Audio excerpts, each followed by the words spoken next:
국힘이 이른바 비상 상황입니다. 예. 네, 비상 상황. 그 전날 그 원팀 단합 연찬회의 그 결의가 예. 무색하게 예. 다음 날 그 법원의 이 가처분 비대위원장 직무정지가 떨어졌는데요. 예. 이 토요일 날 의총을 했죠. 예. 의총 결론을 좀 간단하게 말씀해 주신다면은. 그 당헌을 개정해서 비대위를 새로 구성한다. 그 다음에 이준석 대표에 대해서는 더 강력한 징계를 추진한다. 그 다음에 이 사태에 대한 권성동 원내대표의 책임 문제는 사태가 어느 정도 수습되고 난 뒤에 정리하도록 한다. 그렇게. 예. 당헌을 개정해야 비대위가 구성될 수 있는 겁니까?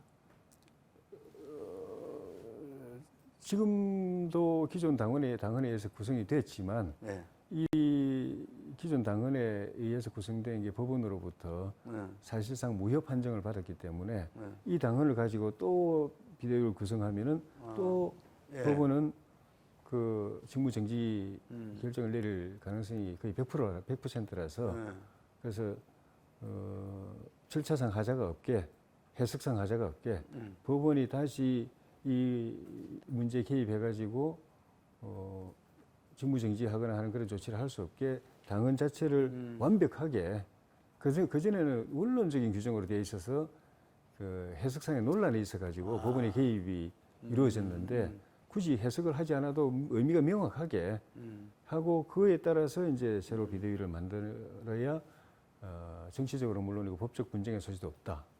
그겁니다. 우리 정당사에서 제가 기억하기로는 옛날에 김정상 대통령이 총재 시절에 가처분을 해가지고 예. 그게 받아들인 측면은 있지만 보통 불문율로서 예. 이 사법부가 예. 정당의 일에서는 개입하지 않는 게 예. 기본적으로 그 불문율로 이렇게 해왔기 때문에 예. 그래서 이번에도 이 기각 예. 내지는 각하가 다수가 예견했었거든요. 예. 근데 이 어쨌든 그 가처분 결과에 대해서 우리 위원장께서 재판부에 심각하게 문제 제기를 예. 하셨더라고요. 예. 그 골자는 뭡니까? 첫째는 상권분립의 정신에서 네. 정당도 결국은 이제 그 입법부의 한 이제 그 구성 요소니까 네. 사법부가 국회나 정당의 이런 정치 행위에 개입하는 게 바람직하지 않다. 서로가 이 정당이나 그 국회가 사법부의 인사나 또 재판이나 이런 것에 대해서 개입하는 것이 바람직하지 않은 것처럼 서로가 서로의 영역을 존중해 줘야 된다. 서로의 독자적인, 자주적인, 독립적인 그런 영역을 존중해 줘야 된다라는 게 이제 어떻게 보면 상권분립의 민주적 체제를 운영하는 기본 전제인데 그거를 이번 재판부가 훼손했다는 점. 네. 그 다음에 정당의 업무라는 거는 정당의 정치적 업무라는 거는 안에 있는 우리도 굉장히 복잡해서 이거를 일일이 다 정리하는 것도 하기가 쉽지가 않고 또 각 사안마다 서로 이해관계, 또 역학관계, 의견 다 틀려서 하나로 딱 정리하는 것도 쉽지가 않고 굉장히 전문적인 영역이기 때문에 법원의 판사가 그 내용을 들여다보고 정확하게 파악하기가 어렵습니다. 그런 측면에서도 법원이 그 개입을 자제하는 거죠. 내가 잘 모르는 영역에 함부로 내 이래라 저래라 이렇게 재단을 할 수 없다. 그건 자기들이 가장 잘 안다. 그리고 자기들이 스스로 풀어갈 그런 독자성이 있다. 해서 또 개입을 안 하는 겁니다. 상권분립 정신뿐만 아니라 실무에 들어가 보면은 법원이 이걸 알 수가 없기 때문에 그렇죠. 정확하게 알 수가 없기 때문에 정확하게 알아야 정확한 판단을 내리는데 부장판사 청취를 해온 것도 아니고. 예. 알 수가 없기 때문에 굳이 하고 싶더라도 개입을 하고 싶더라도 못 하는 겁니다. 그런데 이 경우는 그런 삼권분립의 영역을 넘어선 것도 있고 그 다음에는 이렇게 집권당의 운명에 지대한 영향을 줄 결정을 하려면 정말 한 달이고 두 달이고 깊이 들여다보고 또 당사자들을 만나보고 현장 조사도 해보고 하면서 우리 안에 있는 우리보다 더 정확하게 알고서 판단을 내려야 되는데 전혀 이게 결정문을 보면은 정말 모르는 사람이 성실하게 들여다보지도 않고 그만큼 중요한 재판이기 때문에 성실하게 이 저 사실관계를 파악해야 되는데 굉장히 불성실하게 수박 겉핥기식으로 자기가 가진 예단만 가지고 그렇게 불성실하게 신청 취지를 거의 불복 수준이었다 이렇게. 복붙 복붙. 신청 취지를 거의 그대로 받아들인 겁니다. 예. 판사가 고민한 건 별로 없어요. 연구한 것도 별로 없고 조사한 것도 별로 없고 제가 볼 때는 거의 그대로 받아들였기 때문에 그런 측면에서 굉장히 불성실한 재판이었다. 예. 그리고 근데 그러다 보니까 예. 그 거기에 어떤 그 전체적인 결정문의 맥락을 보면은 이 판사의 감추려고 해도 감출 수 없는 어떤 이 우리 당에 대한 편견, 선입견 이게 막 들어 있어요. 그래서 어떤 예단을 가지고 그에 끼워 맞춰서 논리를 구성하다 보니까 논리가 앞뒤가 너무 안 맞아요. 판사의 이제 법의 전문가인 직업적인 법률가인 판사의 이 결정문이라고 볼 수 있는가 의심스러울 정도로 자기 말을 자기가 뒤집고 있고. 우리 조 의원 법대 출신이잖아요. 그러니까 예. 16페이지를 다 보셨습니까? 예. 쫙 당일에 다 봤죠. 처음부터 끝까지 다 읽어보는데 보면 볼수록 쭉 읽어 나가는데 속에 막 이렇게 올라오더라고요. 이게 진짜 이 직업 저 법관의 이 결정문이 맞나 싶을 정도로 너무나 엉터리고 부실하고. 그래서 홍준표 시장이 정치적 판결을 했네요. 뭐 이렇게 나오고만요. 예. 그러니까 우리 당이 우리 내부에서 해결해야 될 문제를 우리 스스로가 정치적으로 해결하지 못하고 이렇게 이 분란이 이렇게 심화되고 이렇게 법정까지 간교된 거는 우리 책임이니까 그거는 정말 뭐 입이 10개라도 할 말은 없고 좀 국민들께 죄송스럽고 당원들께 죄송스러운 부분인데 이렇게 정당이 그 스스로 자율적으로 문제를 해결하지 못해서 이걸 법정으로 가게 된 거. 물론 이제 법정으로 간 거는 우리가 간 건 아니고 이준석 대표가 우리를 법정으로 끌고 간 거이기 때문에 이준석 대표도 정치인으로서는 사실 하지 말아야 될 일을 한 거죠. 예. 우리 스스로 자율적으로 풀어야 될, 정치적으로 풀어야 될 문제를 법정으로 끌고 간 이준석 대표, 또 우리 끌려간, 문제를 못 풀어가지고 끌려간 우리 당도 책임이 크고 그런 측면에서 정치의 사법화도 큰 문제지만 그 자기 영역이 아닌 걸 갖다가 개입해가지고 엉터리 판결을 내려가지고 집권당을 이렇게 풍비박산 만든 이 법원의 사법의 정치화 그렇게 개입함으로써 사법이 정치화돼 버렸거든요. 예. 사법의 정치화는 어떻게 보면 더 심각한 문제를 지금 낳고 있는 겁니다. 정치의 사법화도 문제지만 법원의 정치화, 사법의 정치화, 판사의 정치화는 더 심각한 문제라고 생각합니다. 잘 알겠습니다.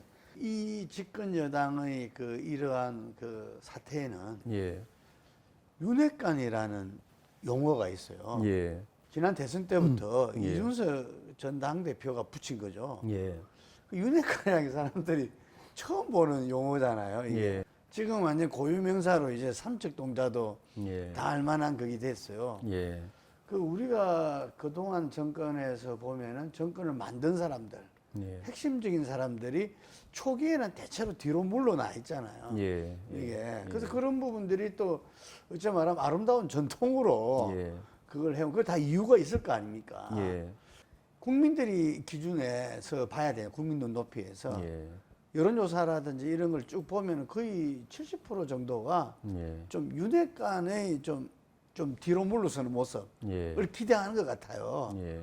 그건 어떻게 보십니까? 그게 민심이죠. 그게 제가 지난번 원내대표 경선 때 그 공개적으로 의총회 때 이미 그 이야기했던 것이고 경고성 예측을 했던 것이죠. 네. 왜냐하면 상대 후보가 그 윤핵관을 무기로 들고 나왔거든요. 네.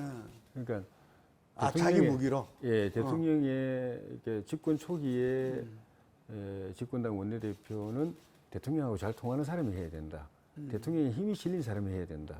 흔히 말하는 윤핵관이 해야 된다라는 그런 선거 전략, 그런 명분을 내세웠기 때문에 그래서 제가 그게 아니다. 지금은 윤핵관이라는 이름이 명예롭게 될지 모르지만 그동안의 정치적 관행을 보면은 어떤 집단에 대해서 이름이 대중적으로 이름이 딱 붙는 순간에 네이밍이 딱 되는 순간에 그건 위험한 징조다. 과거에 봉화대군, 만사형통. 봉화대군이든 만사형통이든 그게 자기가 자칭한 이름이 아니거든요. 네. 언론과 대중이 이름 붙여줬는데 네. 네이밍이 된 거죠. 문고리 살인방도 그렇고. 그렇게 네이밍이 붙여지는 경우에 대개 다 명예로운 이름이 아닙니다.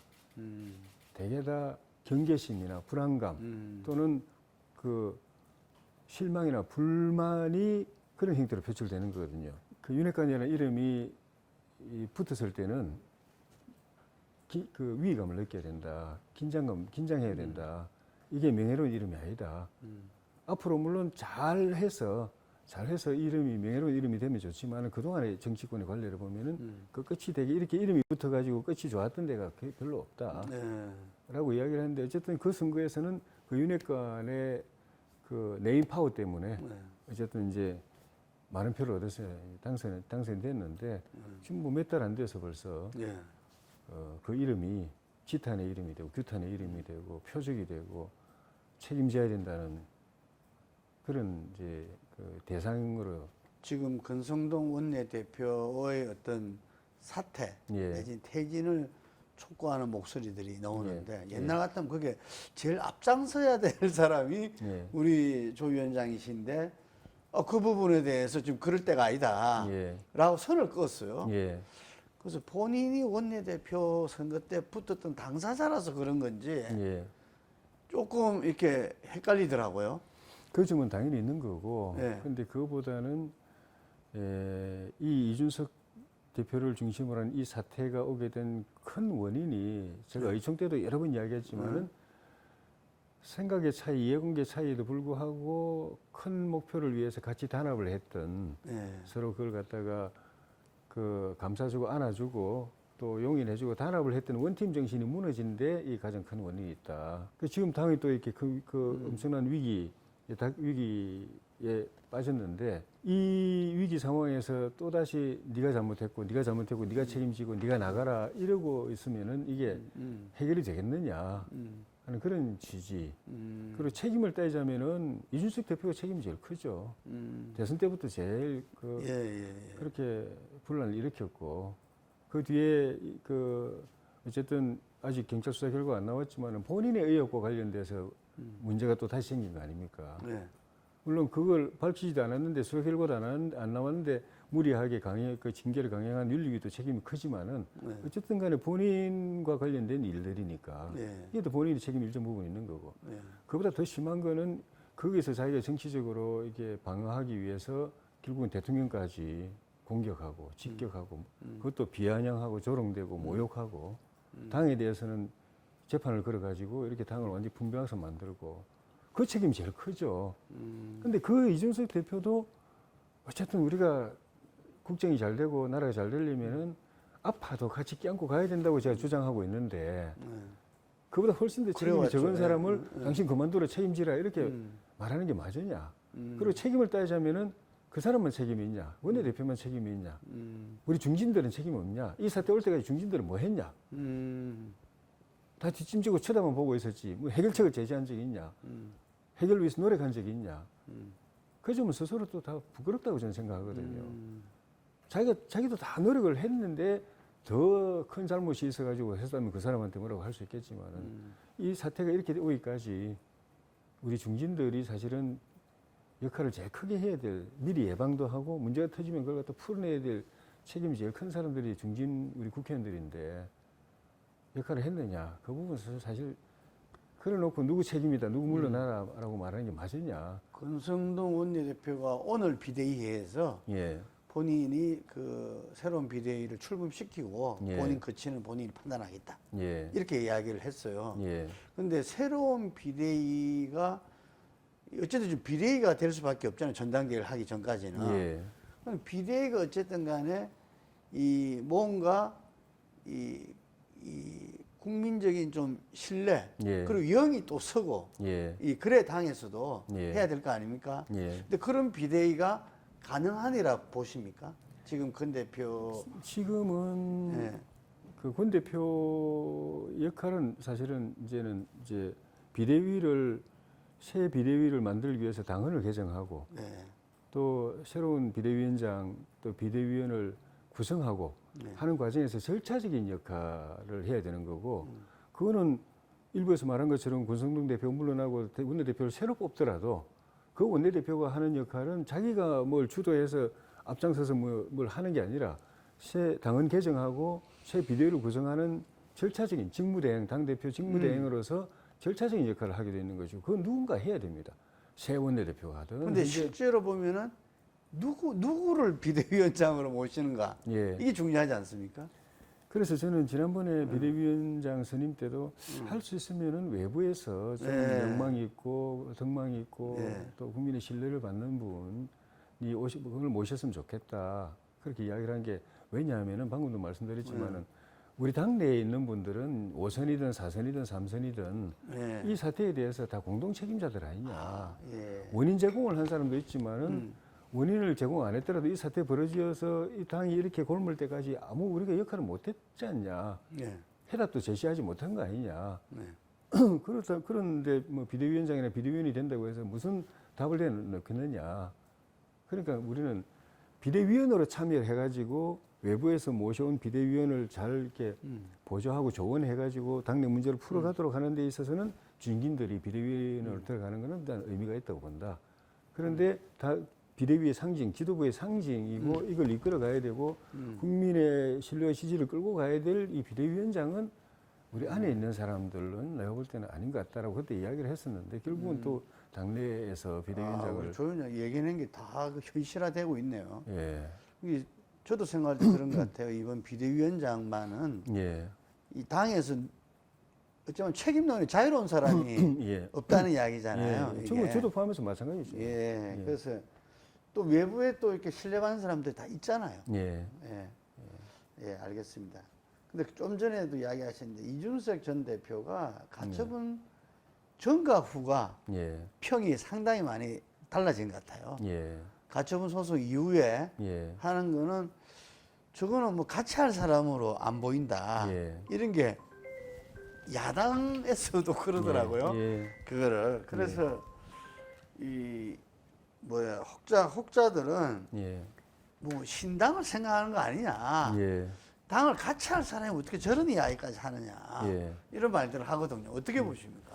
이준석 대표의 그동안의 은행이나 행보를 보면은 이 이슈 파이팅은 능한데 예.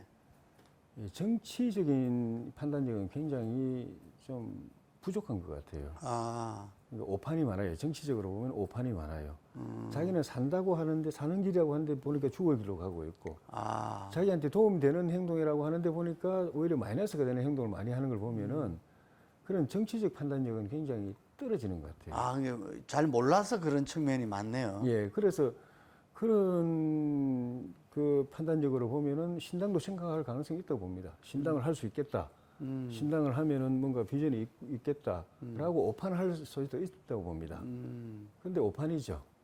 신당 만들기도 어렵고 만들어도 운영 제대로 안 될 거고 그거는 저는 당대 이 선거를 앞두고 당원 모집을 하고 다니는데 예. 어떻게 보면 자기 당 대표 된 게 예. 젊은 당원으로 된 게 아니잖아요. 그럼요. 예, 바람으로 당시에 정권 교체를 바라는 예. 다수의 어떤 이 정권 교체 의원들과 민심. 당원들이 변화를 필요하다. 예. 이래 했던 건데 예. 그것도 좀 오판하고 있는 것 같아요. 예. 정치적으로 오판이 너무 많아서 이 지경까지 왔고 대통령을 저렇게 힘들게 만들고 당을 이렇게 엉망으로 만들고 본인도 거의 지금 본인은 이겼다고 생각할지 모르겠는데 지금 사지로 들어선 겁니다. 아, 정치적으로 이게 이렇게 이게 가면은 아니다. 정치적으로 이렇게 가면 희망 없습니다. 이 대표도. 그래서 저는 어제 페이북에도 올렸지만은 이 내가 볼 때 이게 마지막 단계다. 당조차도 그 그저께 의총에서 심지어 태영호 의원 같은 분도 나와가지고 징계 이 대표 중징계해야 된다. 중징계라는 건 제명이거든요. 네, 그렇죠. 제명해야 된다라고 이야기하는 그런 분위기로 갔습니다. 재판에서 판사의 도움으로 이겼지만은 정치적으로는 이거 읽고 저거 읽고 다 잃고 민심을 당심 다 잃고 결국 민심도 지금은 뭐 자기하고 뭐 대통령하고 뭐 이렇게 좀 각시하고 가지고 무슨 대립관계처럼 오판하는지 모르겠는데 그래도 이 이준석 대표를 그 이제 좀 지켜주려고 하는 사람들은 결국은 정권이 성공하기 위해서 윤석열 정부가 성공하기 위해서 네. 실패하면 나라가 망한다고 보니까 네. 성공하기 위해서 이 대표도 그래도 끌고 가는 게 낫지 않느냐라는 그 취지에서 저 완전히 그냥 정말 상식 이하의 그런 그 행패에 가까운 행동을 하는 이 대표도 같이 끌고 가려고 하는 거거든요. 윤석열 정부를 성공하기 위해서거든요. 그런데 도저히 같이 못 간다고 하면은 그 윤석열 정부의 성공을 바라는 사람들은 이 대표는 떨어져 나가더라도 정권은 살아야 되기 때문에 정부는 성공해야 되기 때문에 나라는 망하면 안 되기 때문에 결국은 대통령 쪽으로 정부 여당 쪽으로 힘이 다 쏠립니다. 그때는 뭐 이 대표 쪽으로 갈 민심이 없어요. 그 고대목에서 말입니다. 예. 이렇게 오랫동안 지금 우리 보수 정당의 그 역사를 쭉 같이 해오셨잖아요. 예. 당에서 그렇고 국회에서 그렇고 어째 말하면 윤석열 정부의 성공을 이야기하고 계시는데 예. 그것보다는 어쨌든 간에 지금 이 보수 세력이 다시 국민적 사랑을 신뢰를 받고 예. 뭔가 정부를 갖다가 성공적으로 하는 게 중요하고 예. 더 나아가서는 국가가 나라가 예. 제대로 가기 위한 게 필요하잖아요. 예. 그러니까 조금씩은 이 다른 것 같아 차이가. 거기에 대해서는 어떻게 보십니까? 지금 5년 동안은 네. 그거는 구분해서 생각할 수가 없습니다. 아 같은 거다. 예. 우리가 보수 중도 어쨌든 나라 걱정하는 사람들이 힘을 모아가지고 정권을 교체했고 새 정부를 세웠고 우리가 바라는 그런 좋은 나라를 만들 기회나 권한과 힘을 이 대통령과 정부에다가 위임을 했고 이건 5년이 보장돼 있고 네. 우리는 이 정부를 통해서 국정을 정상화하고 나라를 더 발전시키는 수밖에 없습니다. 다른 선택의 여지가 없습니다. 예. 근데 이제 그런 데서도 역할이 있을 거잖아요. 예. 그래서 국민들이 우리 조 위원장님 볼 때는 예. 여당 내 야당 역할, 예. 대통령한테서도 노할 수 있는 정치인 예. 이렇게 이제 그동안 의정 활동을 해왔잖아요. 예. 정치 활동을 예. 그렇게 보고 있는 거거든요. 예. 거기에 대해서는 계속 소신은 같은 겁니까? 맞습니다. 그러니까 말씀드린 대로 최종적인 목적은 우리가 만든 정부가 성공해가지고 더 나은 나라를 만들고 구체적으로는 그렇게 해서 그 우리 당과 정부가 국민의 지지를 최대한 확보해서 내후년 총선에서 압승하고 네. 그다음 또 정권 재창출까지 성공하고 하는 게 이제 최종적인 목표고 궁극적인 목적이고 네. 그걸 위해서 우리 당 소속의 의원들도 모두가 친윤이 돼가지고 거기에 힘을 모으는데 그게 도움되는 역할에 있어서는 다를 수가 있는 거죠. 대통령이 어려울 때는 힘을 실어드려야 되고 잘할 때는 또 박수 쳐야 되고 못할 때는 또 그걸 본인이 깨닫도록 또 직언을 해야 되고 그런 역할의 차이인 거죠. 혁신위를 지금 하고 계시잖아요. 예. 그렇죠. 이 와중에도 혁신은 살아 있는 거죠. 그럼요. 소위원회별로 각자 혁신안을 계속 만들어가고 있습니다. 예. 그래서 아마 그 목소리에 좀 나오게 하는 것도 뭐 지금 이 당을 위해서 필요한 거 아닌가 싶은데 예. 1차 혁신안은 23일 날 발표하겠습니다. 예. 공천 권한 분산이죠. 예. 그러니까 이 혁신위의 주요 역할 중에 하나가 공천 쇄신이지 예. 않나. 공천의 시스템화. 예. 뭐 이런 것 같아요. 예. 근데 이게 또 이 의원들이나 뭐 다른 위원장들이나 제일 관심이 가질 수밖에 없는데 예. 한편은 좀 불안해한 시선도 있거든요. 예. 지금 어떻게 진행되고 있는 겁니까? 공천이 어느 당이나 간에 제일 중요한 부분이죠. 네. 또 개별 의원들이나 또 출마 희망자들한테도 중요한 부분이고 또 공천을 통해서 당을 새롭게 면모를 바꿔가지고 또 새로운 목표를 향해서 나아가야 되겠다고 생각하는 당의 지도부나 또 정부의 지도부 입장에서도 굉장히 중요한 부분이고 그런데 일부에서 네. 모르겠습니다. 뭐 일부에서 공천권은 내가 틀어지고 내 마음대로 해봐야지 하는 생각을 가진 분이 있을지 몰라도 나머지 절대 다수의 의원들이나 공직 그 출마 희망자들은 이 권한이 합리적으로 투명하게 공정하게 행사되고 예측 가능하게 행사되기를 바랍니다. 모두가 다. 우리 조 의원이 공천 피해를 겪었잖아요. 예. 그러니까 뭐 어떤 분이 이걸 갖다가 독점적으로 딱 틀어지고 마음대로 할 수 있고 나는 또 그 사람한테 또 딱 줄 서 가지고 내 공천이 보장되고 하는 그런 식의 그 생각을 하는 사람들이 있다고 하더라도 그거는 일부고 네. 나머지 다수는 이 제도가 좀 더 예측 가능했으면 좋겠다. 그리고 공정하고 합리적이었으면 좋겠다. 투명했으면 좋겠다. 내가 꼭 누구 눈치 보거나 누구한테 줄 서거나 좀 뭐 그 굴욕적으로 이제 고개 숙이거나 하지 않더라도 내가 열심히 하면 그리고 유권자들이나 국민들 앞에서 떳떳하게 정치 활동, 의정 활동하고 또 성과를 내고 하면은 공천이 다른 식으로 그 뭐 줄 서거나 고개 숙이거나 뭐 이렇게 하지 않더라도 보장되는 그런 체제를 모두가 다 바라고 있고 우리 혁신위가 갖고 있는 공천 제도에 대한 기본 이 취지가 그렇습니다. 그런 제도를 만들어야 된다. 그 민주당이 지난 이번 국회죠. 그 20대 총선에서 이기는데 여러 분석들이 있지만 자기들이 이야기할 때는 1년 전에 공천 시스템을 갖다가 예. 정립했다. 예. 이 이야기를 많이 하더라고요. 예. 그래서 저희도 당이 공천 잡음이 거의 없었다. 예. 이런 말 하거든요. 그래서 지난번에 아직 선거 때도 안 됐는데 왜 혁신위를 만들고 그런 말 했죠. 뭐 예. 공천 제도를 이야기하냐고 그래서 그건 거꾸로 알고 있는 거다. 공천 제도가 정상적으로 만들어지려면은 최소한 1년 전부터 논의에 들어가서 준비가 돼야 된다. 그 전에 끝나야 된다. 라고 그때 이제 이야기를 했던 것이고 그래서 저희 혁신위에서 고민하고 있는 공천 제도 개선 방안 중에도 공천관리위원회를 일찍 출범시켜야 된다. 졸속으로 그냥 벼락치기로 그냥 공천하지 않게 한 사람 한 사람에 대해서 면밀하게 차분하게 들여다보고 평가할 수 있는 충분한 시간을 가지도록 공천관리위원회 출범 자체를 상당히 일찍 조기에 해야 된다. 그리고 그 전 단계로서 그 공천관리위원회가 심사 대상으로 삼을 사람들을 그 전 단계에서 미리 걸러줘야 된다.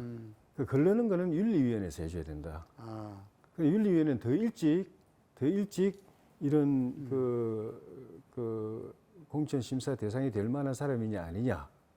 아예 공천 심사 이 단계에 들어갈 자격도 안 되는 사람들은 미리 법적이나 윤리적인 기준에 따라서 이제 걸러내주는 일은 그보다도 더 일찍 해야 된다. 예. 그런 그 공감대를 가지고 있습니다.